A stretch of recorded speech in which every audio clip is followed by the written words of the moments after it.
लेकिन कहा जाता है ना कि पत्रकारों का जीवन बहुत कष्टमय होता है। वो रोज समाचार संग्रह के लिए निकलते हैं और किस स्थिति में निकलते हैं उनका कोई डेली रूटीन नहीं होता है। आज जो नीतीश कुमार जिस जगह पे पहुंचे हुए हैं उनमें सुनील सौरभ जी का बहुत बड़ा हाथ रहा नमस्कार, है। आप देख रहे हैं मगही न्यूज़। मैं हूं सुधेंदु रमन। बिहार में जिस तरह से बड़े अस्पतालों में जो लूट मची हुई है, बड़े बड़े अस्पतालों में मरीजों को दिखाने के नाम पर, चाहे वो मेदांता हो, चाहे वो पारस हो या कोई और भी अस्पताल हो, कहते हैं कि ऊंची दुकान और फीकी पकवान, इससे ना जाने कितने लोग पीड़ित हैं। स्वास्थ्य विभाग में इसकी बानगी ये है कि लोग अब बड़े अस्पताल में जाने से डरते हैं। हमारे साथ एक ऐसे ही पीड़ित हैं जो कि बताएंगे। क्या नाम है सर आपका? मेरा नाम सुमित सिंह हुआ। मेरे पापा हैं सुनील सौरभ जो कि एक समय हिंदुस्तान के ब्यूरो चीफ भी रह चुके हैं, चौथी दुनिया के ब्यूरो चीफ रह चुके हैं और स्वतंत्र पत्रकारिता भी कर रहे हैं। और उन्होंने काफ़ी काव्य संग्रह भी बनाई है, जैसे अतीत की पगडंडियों पर।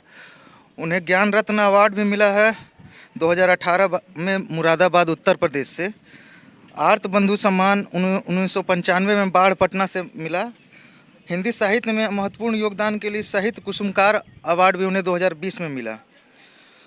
लेकिन कहा जाता है ना कि पत्रकारों का जीवन बहुत कष्टमय होता है। क्यों कष्टमय होता है? क्योंकि वो रोज़ समाचार संग्रह के लिए निकलते हैं और किस स्थिति में निकलते हैं उनका कोई डेली रूटीन नहीं होता है। वो किस तरह निकलते हैं, क्या किस अवस्था में निकलते हैं, क्या खाने पीने का व्यवस्था है, उनका कोई व्यवस्था नहीं होता है। और ये तो खैर जवानी का समय होता है तो वो समय निकल जाता है, लेकिन जब समय घटने लगती है और जब बुढ़ापा नज़दीक आता है तो शरीर के जो रोग से लड़ने की जो शक्तियाँ होती हैं वो भी कम हो जाती हैं और ऐसे स्थिति में वो सारे रोग उभर के सामने आने लगते हैं। लेकिन जो पत्रकारिता कर रहे थे उस समय हम लोग यही सोचते थे कि चलो हम मुख्यमंत्री नीतीश कुमार जी के आज जो नीतीश कुमार जिस जगह पे पहुंचे हुए हैं उनमें सुनील सौरभ जी का बहुत बड़ा हाथ रहा है। उन्होंने हर गलत समय पे, हर बुरे समय पर उनका सहायता किया। तो परेशानी हुई कहाँ? सुनील सौरभ जी के साथ परेशानी क्या हुई है? परेशानी तो सर जैसे बुढ़ापा हो गया, जो जवानी में पत्रकारिता किए, बहुत मेहनत किए। फील्ड का काम होता है, जैसे आप भी जान रहे हैं कि फील्ड का काम है, पत्रकारिता के लिए फील्ड का काम है। कभी 6 बजे रिपोर्टिंग करने निकलना पड़ता है, कभी रात के 12 बजे भी रिपोर्टिंग करने निकलना पड़ता है। तो पत्रकारिता में क्या होता है कि शेड्यूल आपका नहीं होता है, आप खाने का शेड्यूल नहीं होता है और ये शेड्यूल आप जवानी में मेंटेन कर लेते हैं।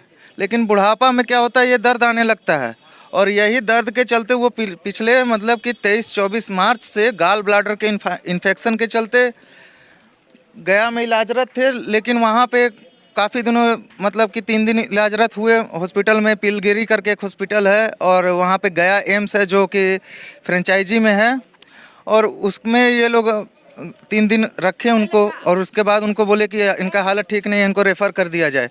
तो हम लोग IGMS लेके आए रेफ़र करके उनको। तो लाने में करीब हमको 6 घंटे रास्ते में लगे। जाम भी था, जो कि गया का रास्ता यहाँ से 3 किलोमीटर है मुश्किल से। लेकिन क्योंकि क्या बोले, जब विनाश काले विपरीत बुद्धि या जब समय ख़राब होता है तो कुछ नहीं सहायता होता है। तो समय ख़राब था हमारा और हम लोग IGMS लेके आए। IGMS में हम लोगों को 6 घंटे तक बाहर रखा गया और कोई बेड नहीं मिला। उसमें बहुत तरह का ऊपर का बहुत पावर लगता है, उसमें पॉलिटिकल बहुत अप्रोच है, बहुत तरह के वहाँ के मैनेजमेंट में भी 2-3 आदमी हैं, उनका नाम हम नहीं लेना चाहेंगे क्योंकि वो आगे किसी को दिक्कत दें। लेकिन उनका नाम भी जो है मैनेजमेंट के वो मेन आदमी हैं और वो मतलब कि IGMS हॉस्पिटल के वो पूर्णिया के सांसद जो हैं उनके वो भाई भी हैं। जी। इतना इशारा मेरी ओर से आपके लिए काफ़ी है।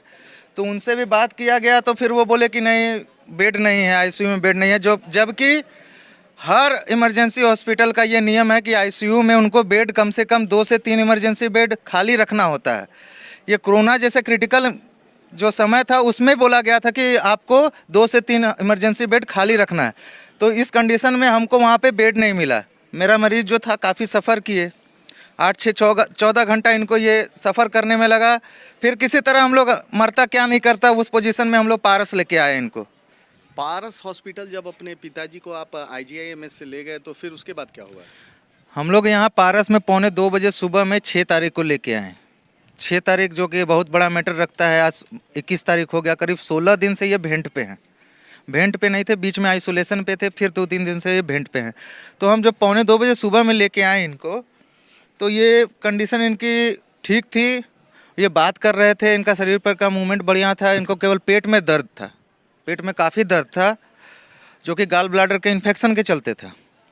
तो जब यहाँ लेके आए तो नर्स ने उनसे पूछा कि आपका नाम क्या है, तो इन्होंने खुद अपना नाम बताया, सुनील सौरभ। फिर दोबारा इनसे पूछा गया कि तुम आपका नाम क्या है, तो इन्होंने फिर दोबारा अपना नाम सुनील सौरभ बताया। उसके बाद इनको तुरंत इमरजेंसी में ले जाके इनके मुंह में पाइप डाल दिया गया। मुंह में पाइप जब डाला गया तो फिर ये इनका स्थिति डमाडोल हो गया। तुरंत मतलब कि आधे घंटे में इनको IMICU में शिफ्ट कर दिया गया, जो कि 4थे तल्ले पे है। वहाँ पे शिफ्ट करने के बाद इनको बोला गया कि अब आप लोग अंदर नहीं जा सकते हैं, आप लोग बाहर रहिए। हम लोग 11:30 बजे किसी तरह 11:30 से 12:30 में मिलने का टाइमिंग होता है, तो 11:30 से 12:30 में गए तो डॉक्टर साहब कह रहे हैं कि बहुत क्रिटिकल पोजीशन है, स्थिति बहुत गंभीर है, ये है वो है, बहुत सत्रह मतलब डराया गया हम लोगों को। आपकी रोज मुलाकात हो रही है अपने पिता? अभी हम रोज़ मिल रहे हैं 11:30 से 12:30 में।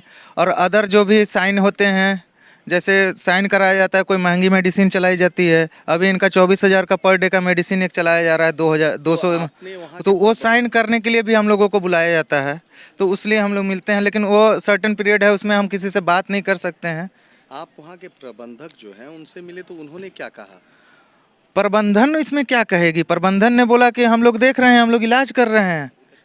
अभी तक कितना पैसे कितने बिल हो गया हम लोग का, कल तक का 11.5 लाख का बिल हो चुका है। मतलब अभी तक 11.5 लाख रुपए ये का कल का बिल है, और कल पर का। डे का एवरेज करीब 80,000 रुपया आ रहा है। 80,000। तो आगे का क्या आपने सोचा है? आगे का हम लोग कंडीशन में नहीं है, कहीं ले जाने का हम लोग का आर्थिक स्थिति भी सही नहीं है।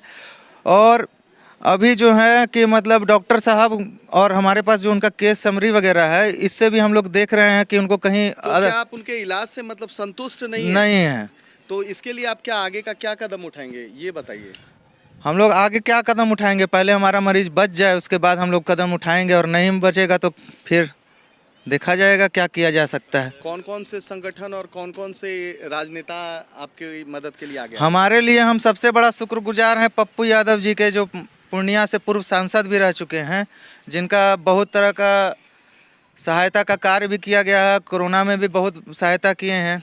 क्या आश्वासन दिया उन्होंने? उन्होंने आज अपने तरफ से अपने पर्सनली जाके, अपना फिजिकली जाके वो पेशेंट से मिले, हमारे फादर से जाके वो मिले हैं MICU में। ये बहुत बड़ी बात है किसी नेता के लिए जो सांसद हो। कोई सहायता मतलब आर्थिक सहायता? आर्थिक सहायता के लिए भी उन्होंने कहा है, आर्थिक सहायता भी उन्होंने कुछ किया है, और कुछ उन्होंने कहा भी है कि आर्थिक सहायता हमारी तरफ से होगी।